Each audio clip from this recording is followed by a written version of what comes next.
اسلام آباد میں قتل کر کے نعش کو منصیرہ لا کر ٹھکانے لگانے کی کوشش،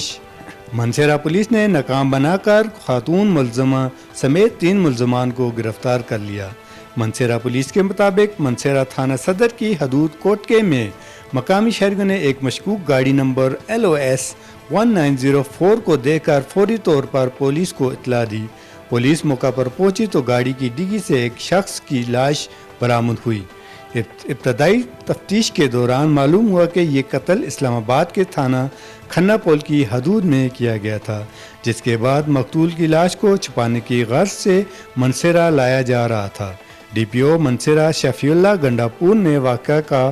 فوری نوٹس لیتے ہوئے SP سٹی ریشم جہانگیر کو ملزمان کو فوری طور پر گرفتار کرنے کے سخت احکامات جاری کیے، جس پر DSP سٹی جاوید خان اور SHO تھانہ صدر ملک عامر نے بروقت اور پیشہ وارانہ کارروائی کرتے ہوئے موقع سے 2 ملزمان کو گرفتار کیا، جبکہ فرار ہونے والے تیسرے ملزم کو جدید ٹیکنیکل ذرائع سے تلاش کر کے حراست میں لے لیا گیا ہے۔ گرفتار ملزمان میں علی رحمان ولد عبداللہ، لسان ولد سید خان، محمد ایجنسی اور مسمات رے زوجہ سلمان شامل ہیں۔